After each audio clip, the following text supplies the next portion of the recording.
Good evening and welcome to a journey back in time, to an England still grappling with the seismic shifts of the Norman conquest. Today we delve into the life of a king often overshadowed by his more famous father, William the Conqueror, and his more enduring brother, Henry I. Yet his reign, though turbulent and cut short, was crucial in shaping the nascent Anglo-Norman kingdom.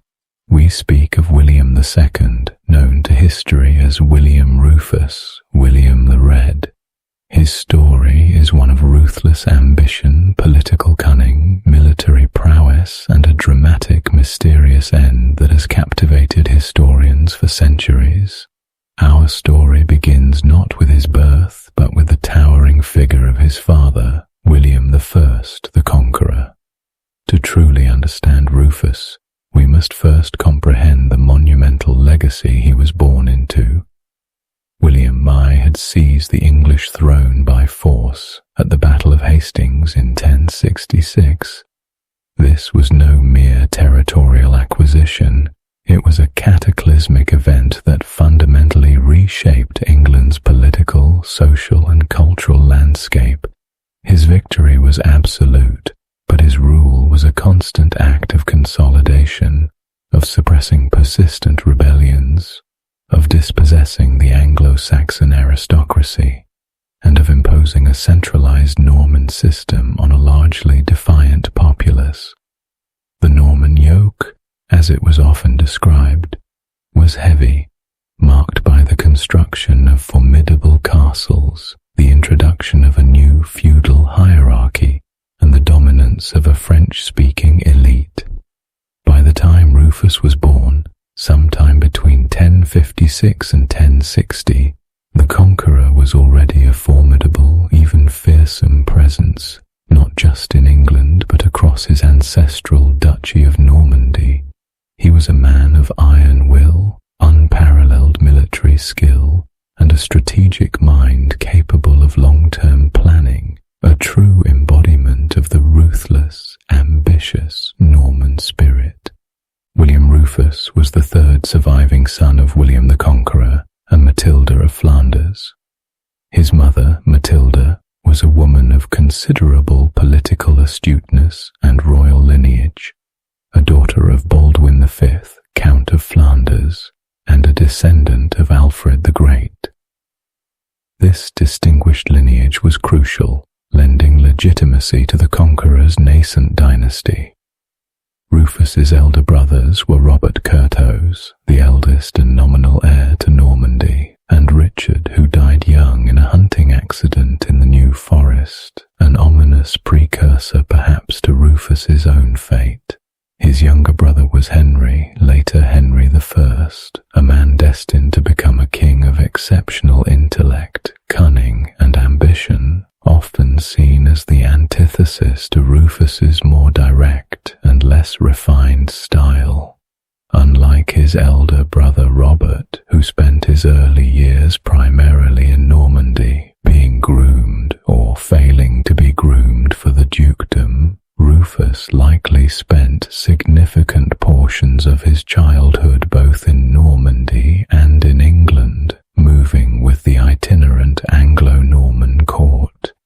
He would have been immersed in the turbulent realities of his father's reign, witnessing firsthand the raw exercise of power, the constant politicking that defined relations between the new Norman elite and the subjugated English, and the relentless military campaigns, both offensive and defensive, that maintained the Conqueror's grip on his vast domains.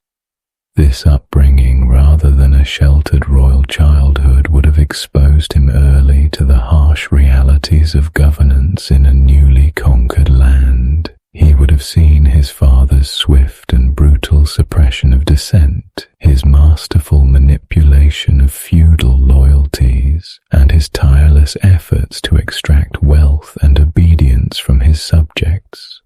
These experiences undoubtedly shaped Rufus's own approach to kingship, imbuing him with a pragmatic, often ruthless understanding of power. His nickname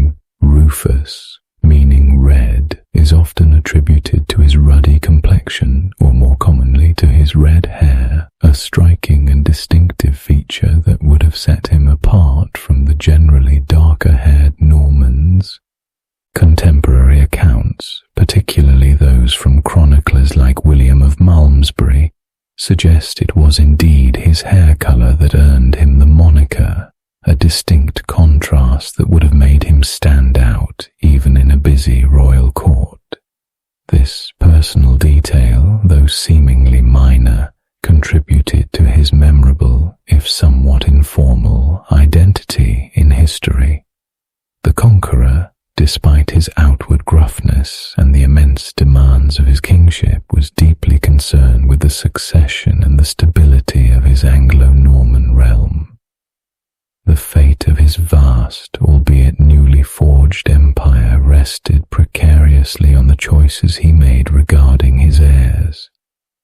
His eldest son, Robert Curthose, proved to be a constant source of frustration and rebellion. Robert was charismatic but notoriously impulsive, lacking his father's discipline and strategic foresight. He was constantly at odds with his father, often demanding greater power and independence in Normandy, frequently escalating these familial disputes into open conflict. These internecine struggles within the ducal family frequently drained the Conqueror's energy and valuable resources, highlighting the inherent instability of his fragmented dominion. Into this turbulent family dynamic stepped William Rufus.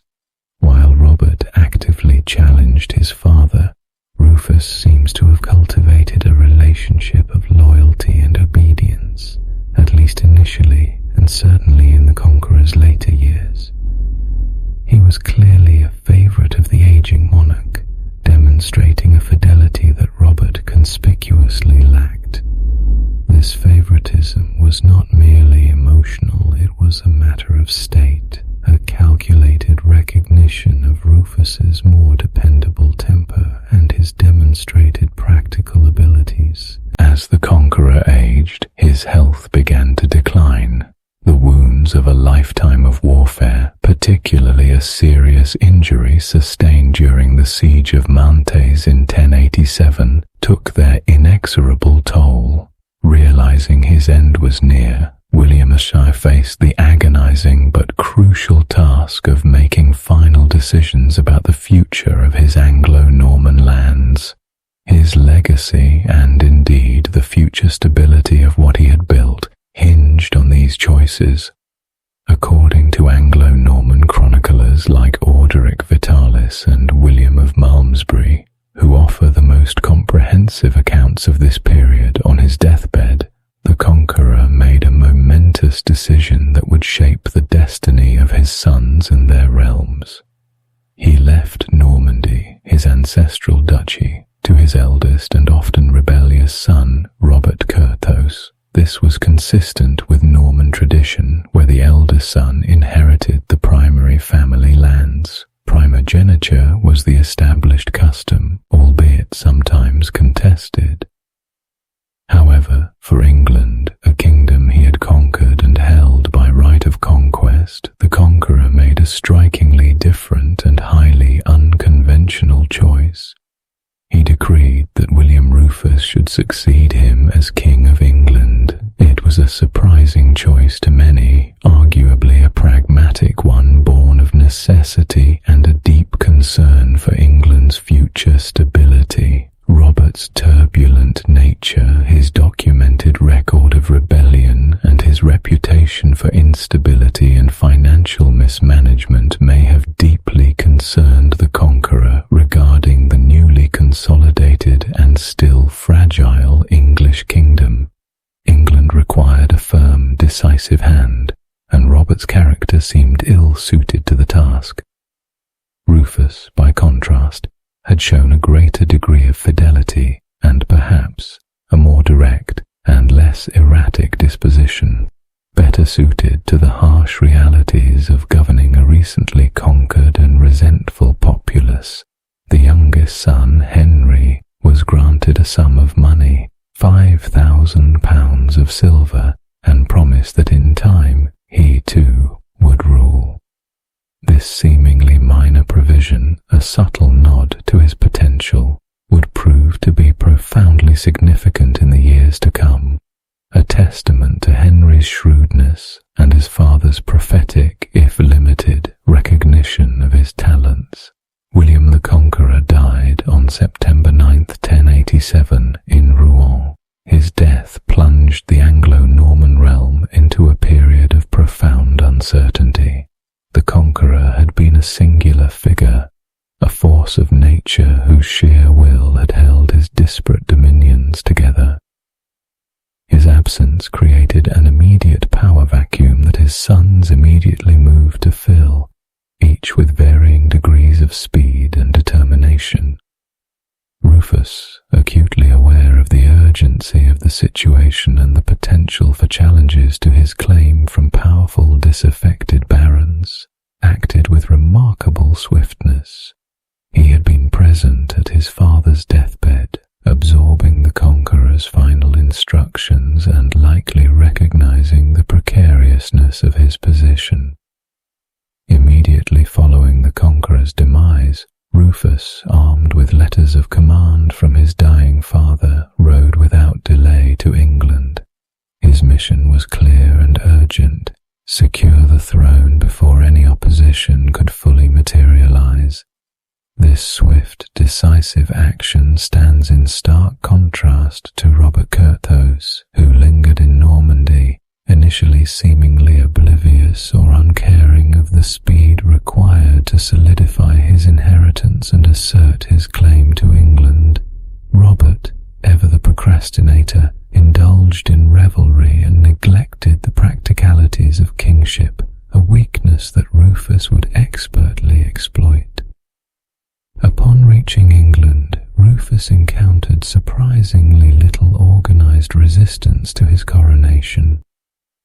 His father's preparations, combined with Rufus's own rapid movement, bypassed any opportunities for widespread dissent to coalesce. He secured the royal treasury at Winchester, a crucial step in legitimizing his claim and ensuring immediate financial stability, a lesson he took directly from his father's emphasis on fiscal control.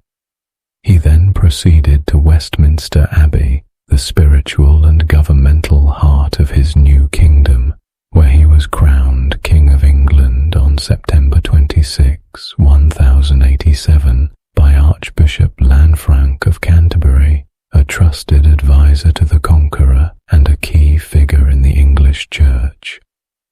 This coronation occurred just 17 days after his father's death, a testament to Rufus's decisiveness and his father's careful, if last-minute, planning for his succession. The speed and efficiency of this transition underscored Rufus's determination and his inherent understanding of how power was seized and maintained in the volatile post-conquest era. William II's reign began with a profound structural challenge: the divided inheritance. The separation of England and Normandy under two different rulers, Rufus in England and Robert Curthose in Normandy, presented a fundamental instability and an inherent recipe for conflict for the Anglo-Norman aristocracy. Many magnates, the powerful landed nobles of the realm, held estates on both sides of the Channel, owing fealty and thus allegiance to both brothers. This dual loyalty was an unsustainable situation, forcing barons to choose sides or risk offending both their liege lords. The very next year, in 1088, this inherent tension erupted into open rebellion. A substantial contingent of powerful Anglo-Norman barons, led by Odo of Bayeux, Rufus's uncle, half-brother to the Conqueror, and a notoriously ambitious and treacherous figure, and Robert of Mortain, Odo's brother, decided that a unified Anglo-Norman realm under one ruler was preferable, and that ruler should unequivocally be Robert Curthose. They believed Robert, as the elder and Duke of Normandy, had a stronger, more traditional claim to the whole inheritance. They also likely calculated that Robert, known for his more erratic and lenient rule, would be a less demanding and more easily manipulated overlord than the stern, demanding, and fiscally astute Rufus. The lure of a weaker duke, who might grant them greater autonomy and fewer financial burdens, was a powerful motivator. This rebellion, often referred to as the Rebellion of 1088, was extensive and posed a serious existential threat to Rufus's fledgling reign. Strongholds were established by rebels in key strategic locations across England, including Kent, Sussex, and the West Country, indicating a widespread and coordinated effort to depose the new king. His response, however, was swift, decisive, and surprisingly astute, demonstrating a political pragmatism that perhaps even outstripped his father's. Rufus understood that to counter the formidable Norman magnates, many of whom were his father's old companions and therefore held immense prestige and military power, he needed the support of the English population. He made a direct, unprecedented appeal to the English, promising them good laws, a significant reduction in the hated Danegeld, a land tax, and the restoration of hunting rights, which had been severely curtailed by his father's creation of vast royal forests. He also shrewdly offered incentives to reluctant Norman barons, promising lands and titles to those who remained loyal. Crucially, he promised to restore the custom of holding courts and administering justice throughout the land, which many English had complained had fallen into disuse or become arbitrary under the Conqueror's later years. These promises, though many would later accuse him of breaking them, rallied considerable English support.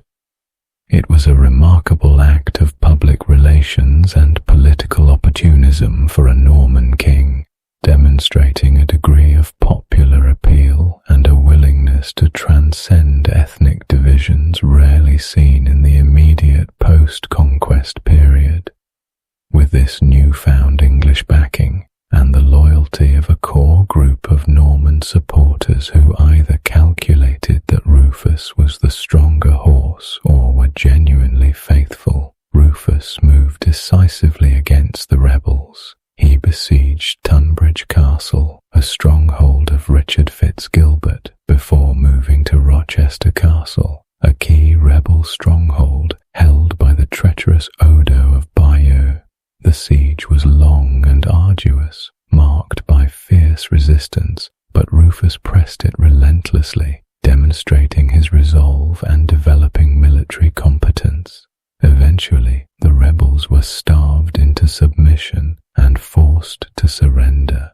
The rebellion of 1088 was put down. Rufus, perhaps surprisingly, did not show the same ruthlessness as his father in dealing with the rebels. Instead of execution or brutal mutilation, which were common punishments for treason, many were exiled or had their lands confiscated. Odo of Bayeux, despite the extraordinary treachery against his nephew, was allowed to leave the kingdom, albeit permanently disgraced and stripped of his vast holdings. This relatively lenient approach, while perhaps a sign of his growing confidence, also suggests a political calculation.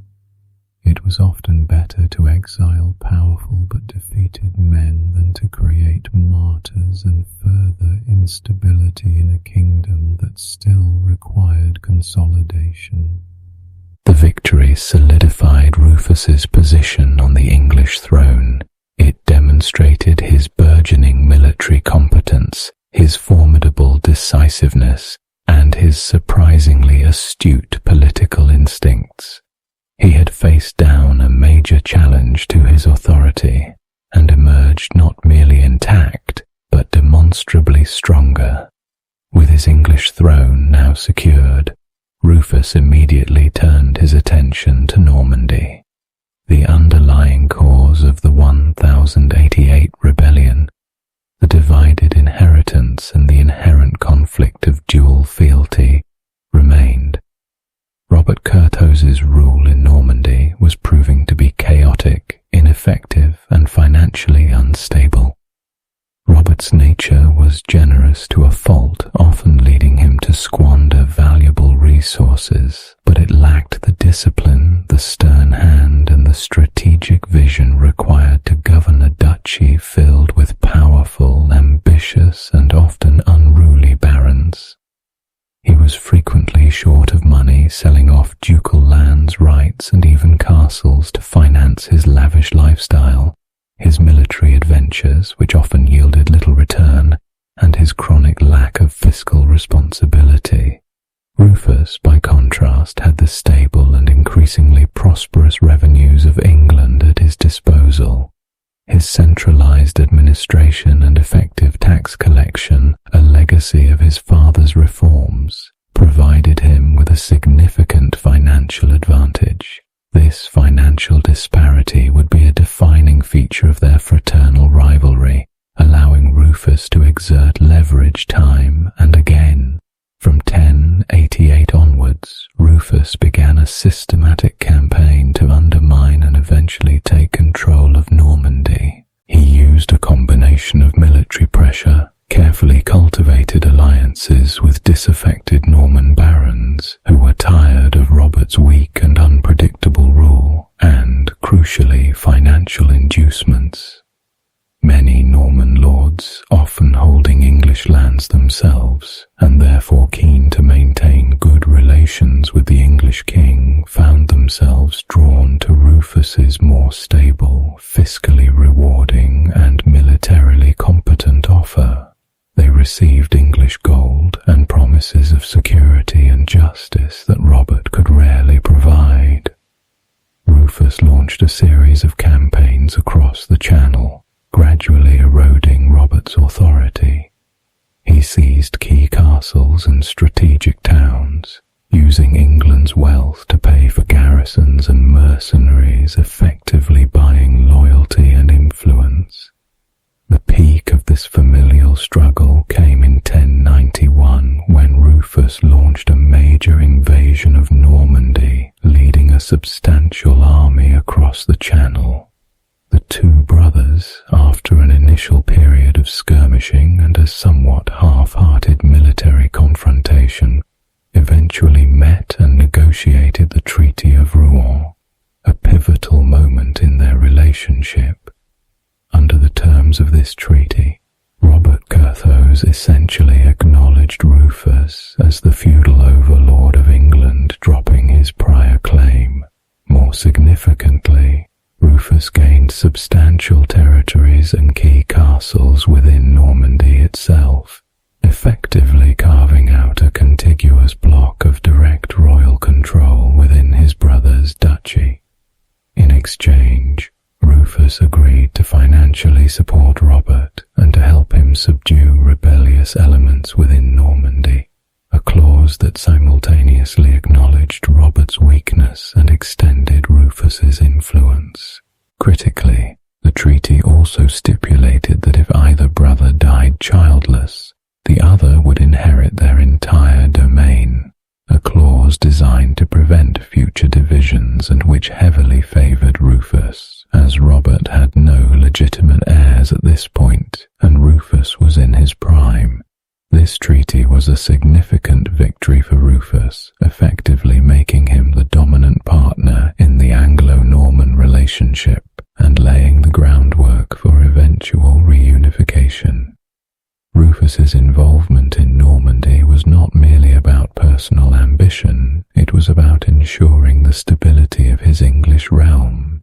A chaotic, mismanaged Normandy was a perpetual threat to England, providing safe havens for rebels, as seen in 1088, and destabilizing the Anglo-Norman aristocracy who held lands on both sides of the Channel. His persistent efforts were largely successful, bringing a degree of order and a firmer hand to the duchy, albeit at Robert's its increasing expense and humiliation. Beyond the Anglo-Norman territories, Rufus also extended his influence and solidified the borders of his kingdom. He campaigned vigorously in Cumbria and Wales, two historically volatile frontier regions that had seen limited royal control since the conquest. In the north, he secured English suzerainty over Cumbria, previously a contested borderland between England and Scotland. He established settlements there, populated by loyal English and Flemish settlers, and pushed back against Scottish incursions, notably installing a bishop at Carlisle in 1092. This was a significant territorial gain, consolidating royal authority in a traditionally volatile region and strengthening England's northern frontier. His campaigns in Wales were also notable for their intensity and their lasting impact. While he did not achieve a complete conquest of the mountainous Welsh principalities, he pushed the Norman frontier significantly further west, establishing new castles and distributing lands to his loyal barons, who became the powerful Marcher lords. These lords, operating with considerable autonomy on the frontier, were tasked with maintaining a constant pressure on the Welsh principalities, launching raids and building fortifications. Rufus himself led several punitive expeditions into Wales, demonstrating a direct royal interest in controlling the Welsh marches and projecting his authority.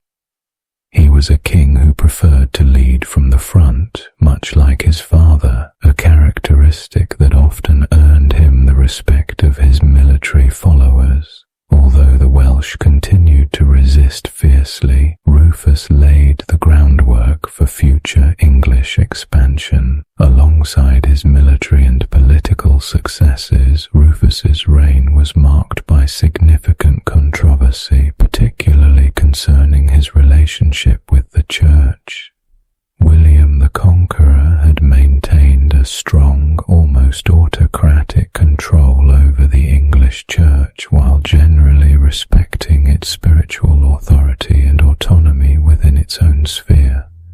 He appointed bishops but largely cooperated with papal reforms.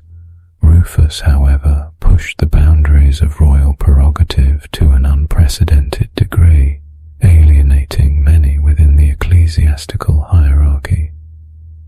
The central figure in this escalating conflict was Anselm, the highly respected and devout Archbishop of Canterbury.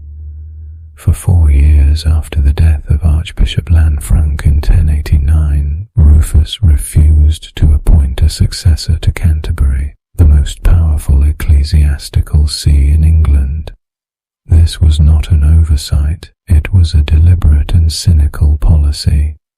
By keeping the archbishopric vacant, the king could appropriate the considerable revenues of the see for his own use, effectively treating it as a royal estate. It was a common, if highly unpopular, royal practice, but Rufus took it to an extreme, demonstrating his financial pragmatism and his disregard for traditional church procedure.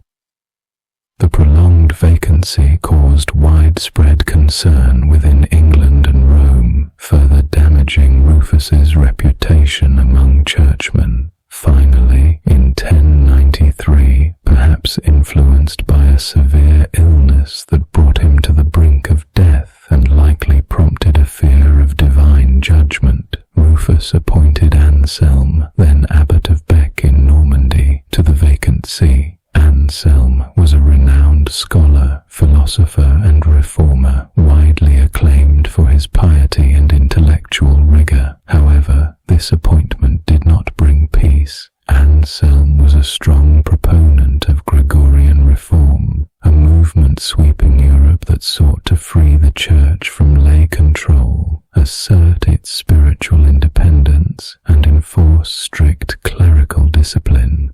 This immediately brought him into fundamental conflict with Rufus, who believed devoutly in the king's absolute right to control control church appointments, properties, and revenues within his realm, seeing the church as an integral, subservient part of his feudal state.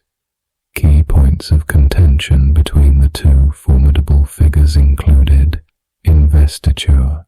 Rufus insisted on the right to invest bishops and abbots with their symbols of office, the crozier and ring, an act that Anselm considered simony, the buying or selling of church offices, and a grave violation of clerical independence.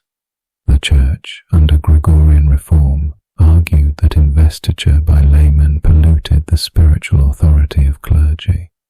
Feudal demands. Rufus demanded traditional feudal services and financial revenues from the Church, often beyond what Anselm viewed as reasonable or customary, which the Archbishop viewed as excessive and an encroachment on spiritual matters. The king levied heavy demands for military service and financial contributions from episcopal sees, treating them no differently than lay baronies. Obedience to the Pope. A schism at the time confused papal authority with rival claimants to the papacy. Anselm clearly favoured Urban II, the reforming pope.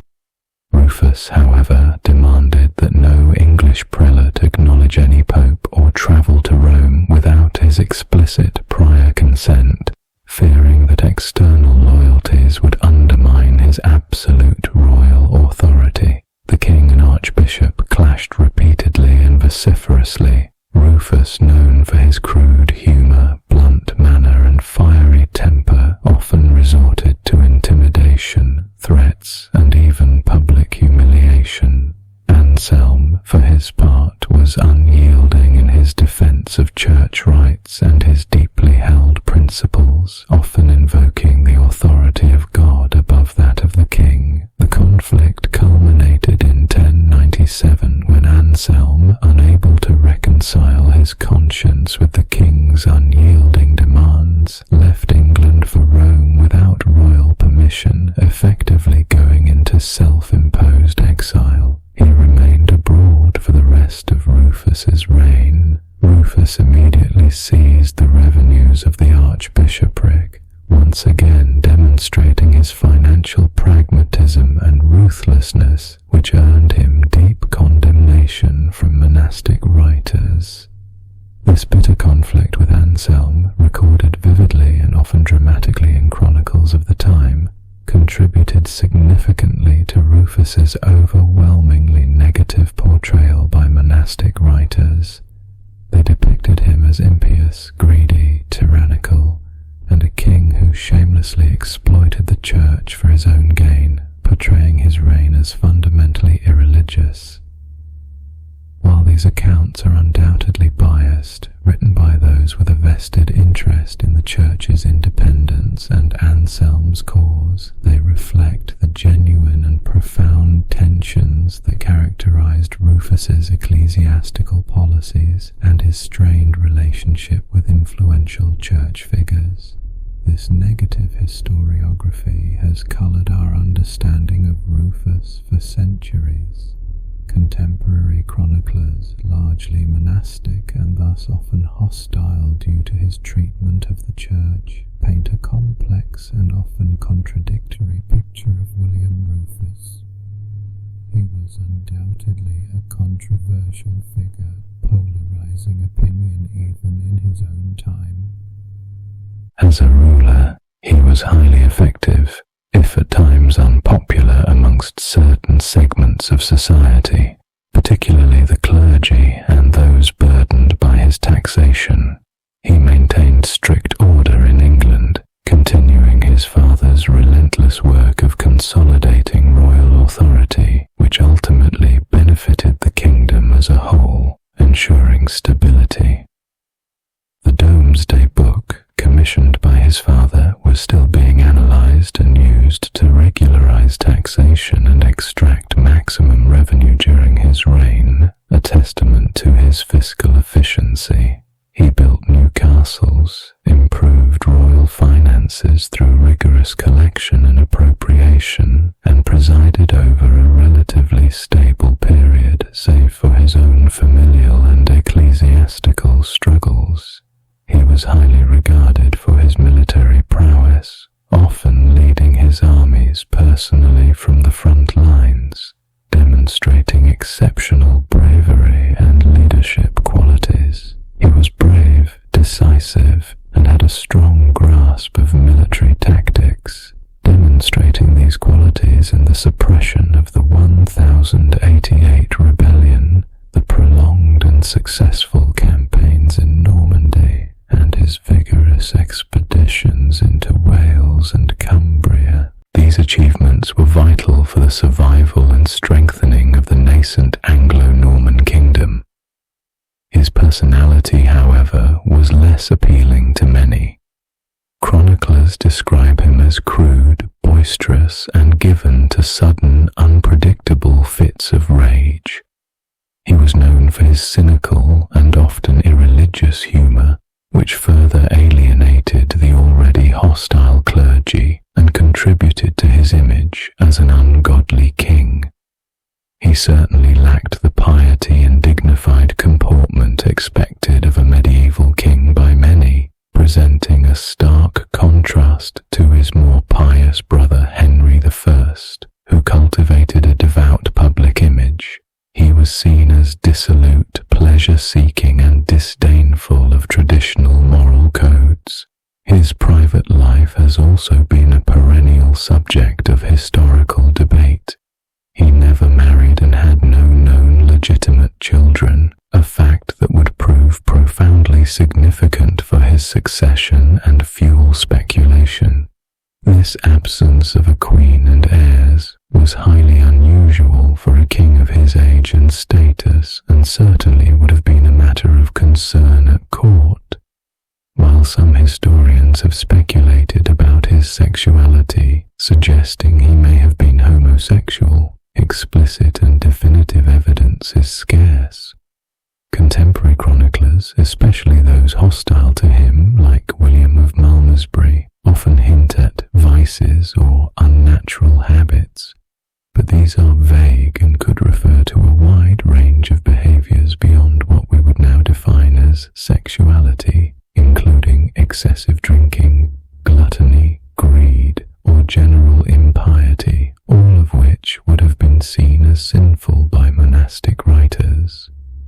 The historical consensus is that while his marital status was notable, providing a clear succession issue, clear evidence regarding his sexuality is lacking and largely based on circumstantial interpretations of hostile accounts. He was also frequently accused of greed and avarice by chroniclers, particularly in his dealings with the church and in the imposition of heavy taxes and levies on his subjects.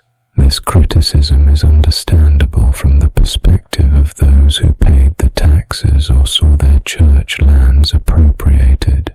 Yet it must be remembered that medieval kings, without modern systems of finance, relied heavily on such methods to fund their governance, their expensive armies, and their ambitious building projects.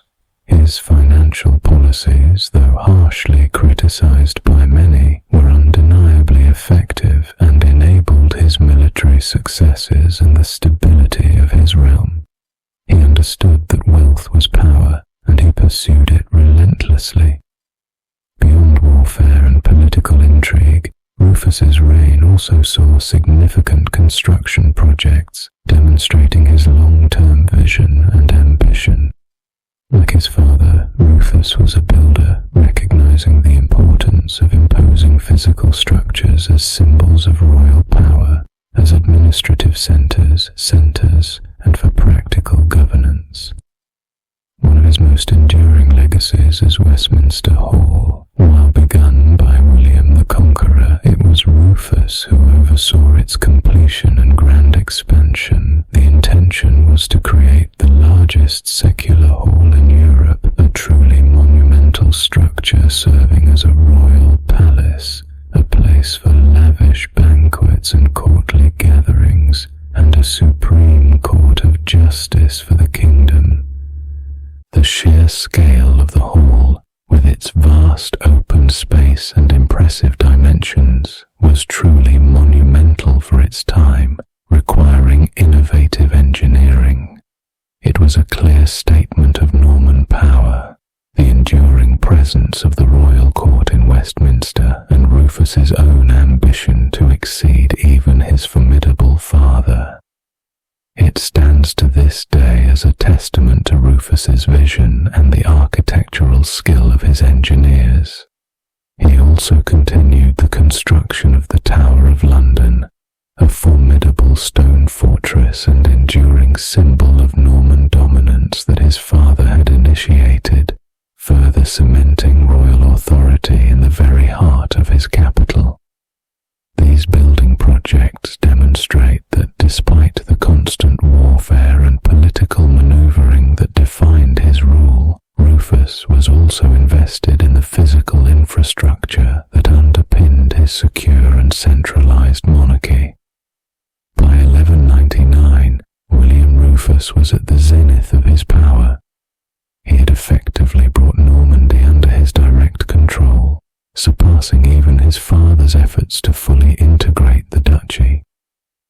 His elder brother, Robert Curthose, facing perpetual financial difficulties, a declining reputation, and inspired by the fervent religious zeal sweeping Europe in the wake of Pope Urban II's call to arms, had taken the cross and departed for the First Crusade. To finance his participation in this holy endeavour, Robert had mortgaged the Duchy of Normandy to William Rufus for a massive sum of 10,000 marks of silver, an immense fortune at the time. This crucial transaction, occurring in 1096, confirmed Rufus as the de facto ruler of Normandy, solidifying his control over the entire Anglo-Norman realm, a goal that had largely eluded his powerful father to his dying day. With Robert away on crusade and his younger brother Henry, though increasingly ambitious and observing his elder brother's struggles, still largely in Rufus's shadow, the king seemed invincible, his position unassailable. He had consolidated his power, weathered rebellions, successfully pursued ambitious foreign policies, and held the keys to both England and Normandy. But fate, violent and abrupt, awaited him. On August 2nd, 1100, William Rufus embarked on a hunting expedition in the New Forest in Hampshire. Hunting was a passion and a deeply ingrained pastime of the Norman kings, a dangerous sport, but also a display of power, virility, and aristocratic privilege. The king was accompanied by a party of nobles, including his younger brother Henry, who was always close to the locus of power, and a significant, albeit lesser-known figure whose name would become forever intertwined with Rufus's death, Walter Tyrrell, a nobleman from Poix and a skilled archer. According to the most widely accepted and enduring account, recounted by contemporary chroniclers like William of Malmesbury during the hunt, the king separated from the main party, as was sometimes his custom, for a more direct engagement with the prey. A stag appeared, and Tyrrell, attempting to shoot it, loosed an arrow. The arrow, however, glanced off a tree or, according to other versions, simply went wildly off course due to the dense forest, striking the king in the chest. Rufus collapsed and died almost instantly, a brutal and sudden end to a tempestuous reign. The circumstances surrounding his death have fueled centuries of speculation, debate, and conspiracy theories. Was it a pure accident, a tragic misfortune of the hunt, easily plausible given the nature of medieval archery and hunting? Or was it something far more sinister? A premeditated assassination, the case for accident, dangerous sport. Hunting was indeed a dangerous sport in the medieval period. accidents, though rare for kings, were not uncommon for hunters, particularly in dense woodlands with powerful bows and imprecise arrows. Archery limitations. Medieval archery, especially in a forested environment, was imprecise. A deflected arrow striking a hidden figure was a plausible, albeit tragic, occurrence. Tyrrell's flight. Walter Tyrrell, by fleeing immediately to France, behaved as someone who had committed an accidental but regicidal act and feared the catastrophic consequences of remaining. He would have faced certain execution regardless of intent had he remained, making his flight entirely understandable. Lack of immediate evidence. No immediate evidence surfaced at the time of a widespread plot or a coordinated conspiracy. The chroniclers, while quick to ascribe divine judgment, did not initially point to a human conspiracy. The case for assassination. William Rufus's enemies. Rufus had accumulated many powerful enemies throughout his reign. The Church, his bitter conflict with Archbishop Anselm, his perceived impiety, and his ruthless exploitation of ecclesiastical revenues had alienated vast swathes of the clergy. Monastic chroniclers, who primarily wrote the historical accounts that survive, would have been highly motivated to portray his death as divine judgment, a just punishment for his sins, which could easily be reconciled with a human plot. Dispossessed nobles. Throughout his reign, Rufus had confiscated lands and exiled rebellious magnates, creating a powerful list of grievances and a strong motive for revenge among those he had punished. Henry I, his younger brother Henry, was conspicuously present in the hunting party, a detail that has long raised suspicion. Henry was known for his sharp intellect, profound ambition, and ruthless pragmatism. With Robert Curthose away on crusade, Rufus's death opened the direct and immediate path to the English throne for Henry. Henry's immediate actions after his brother's death, riding straight to Winchester to secure the royal treasury, the source of power and legitimacy, and swiftly arranging his own coronation within 3 days, demonstrate a high degree of preparedness and opportunistic ruthlessness. Was it calculated opportunism, or was he privy to a plot, or even its orchestrator? Historians, despite the compelling and enduring nature of the conspiracy theories, largely lean towards the accidental explanation, viewing the immediate and undeniable benefit to Henry I as a fortunate consequence rather than a calculated cause of the king's death. It is important to remember that historical narratives are often shaped by the victors and by those with a specific agenda. The chroniclers, largely men of the Church, had every reason to portray Rufus's death as a divine punishment for his sins, which would fit perfectly with an accidental, almost miraculous intervention. Walter Tyrrell's flight, though incriminating to some, can be equally explained by the sheer terror of having accidentally killed the king. Even in an accident, such an act almost certainly carried the death penalty or worse for a commoner or minor noble.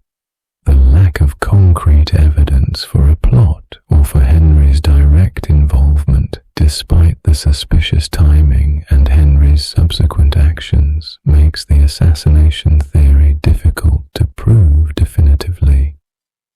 The New Forest, with its murky depths and wild nature, remained a fittingly mysterious site for a king's sudden demise.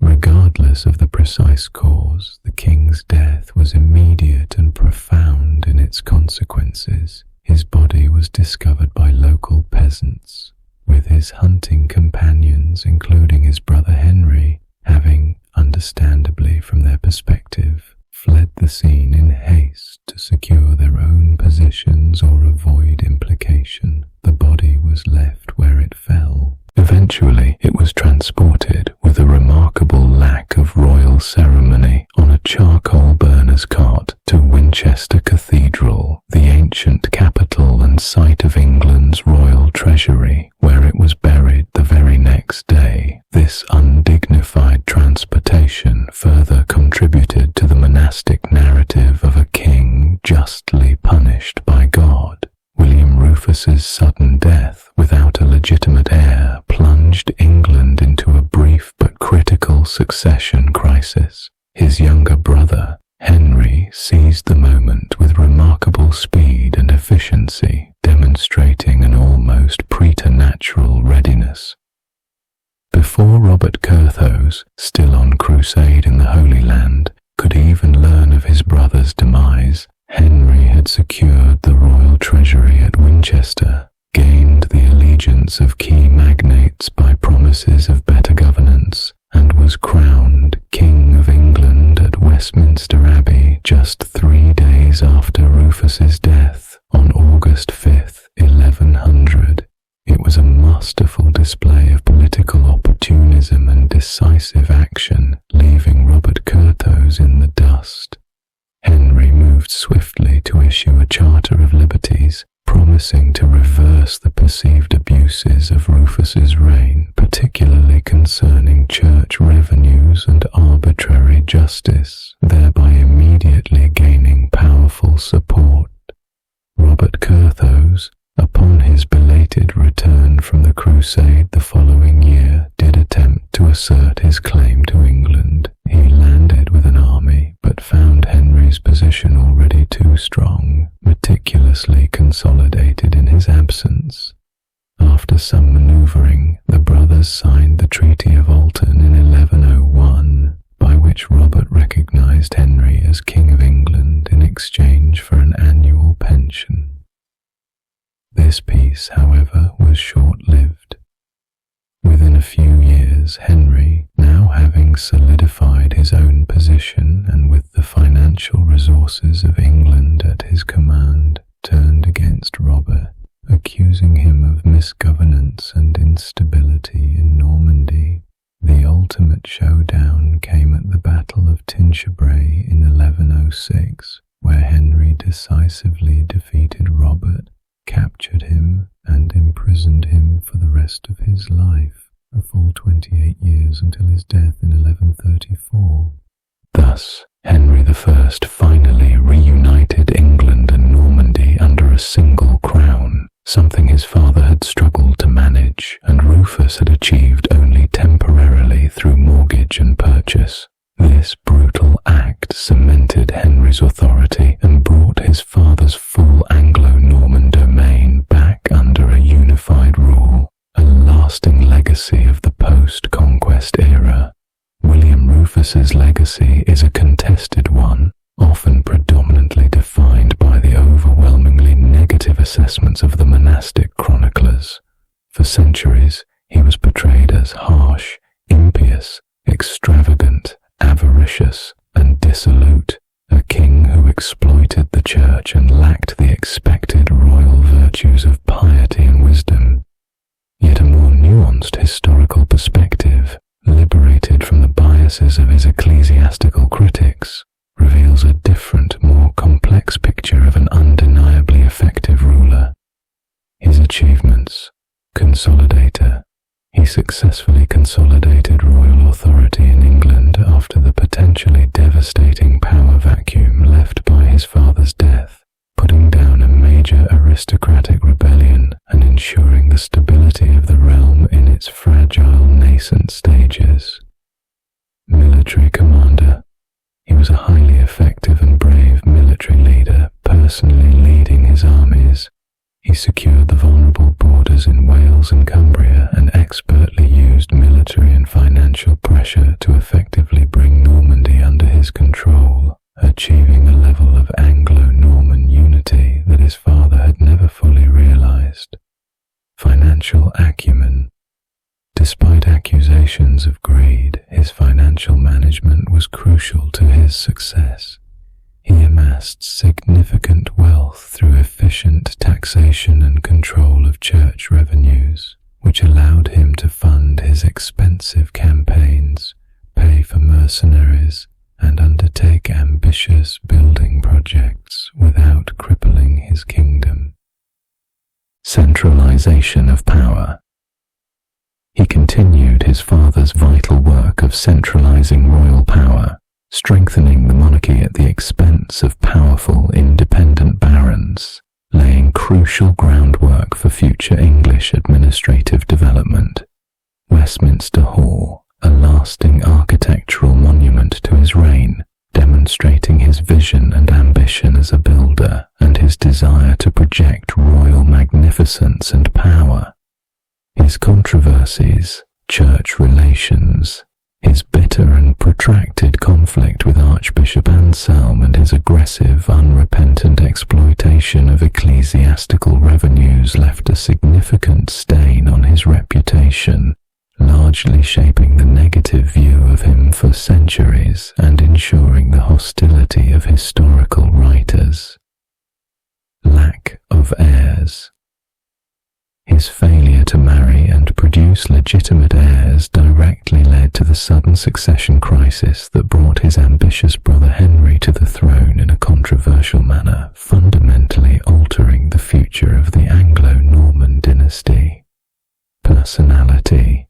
His crude behavior, cynical and often irreligious humor, and general lack of conventional piety alienated many, particularly in an age where kings were increasingly expected to embody Christian virtues and set a moral example. William Rufus, the red-haired king, was a complex figure, far more than the one-dimensional villain often depicted by his critics. He was a product of his time, a hard-nosed Norman king who ruled by force, financial pragmatism, and decisive action. He was not a beloved ruler in the mold of later, more idealized monarchs, but he was undeniably effective in maintaining and strengthening the Anglo-Norman kingdom forged by his father. His reign, though turbulent and cut short by a mysterious death, was a vital and dynamic bridge between the foundational conquering rule of William I and the sophisticated, legalistic, and ultimately more stable reign of Henry I. He ensured the survival and strengthening of the Anglo-Norman kingdom, laying much of the groundwork for his brother's long and stable rule by effectively reuniting the continental and insular domains. His life ended abruptly, shrouded in mystery in the depths of the New Forest, a dramatic conclusion that continues to provoke questions. But his impact on the future of England and Normandy was undeniable. He was a king who commanded respect, if not always affection, a powerful and decisive figure who, for 13 years, navigated the treacherous waters of post-conquest England with remarkable vigor and determination in an age of constant flux. His story reminds us that even kings deemed bad by their contemporaries can be profoundly effective and leave a lasting mark on history. Good evening and welcome to a journey back in time, to an England still grappling with the seismic shifts of the Norman conquest. Today, we delve into the life of a king often overshadowed by his more famous father, William the Conqueror, and his more enduring brother, Henry I. Yet his reign, though turbulent and cut short, was crucial in shaping the nascent Anglo-Norman kingdom. We speak of William II, known to history as William Rufus,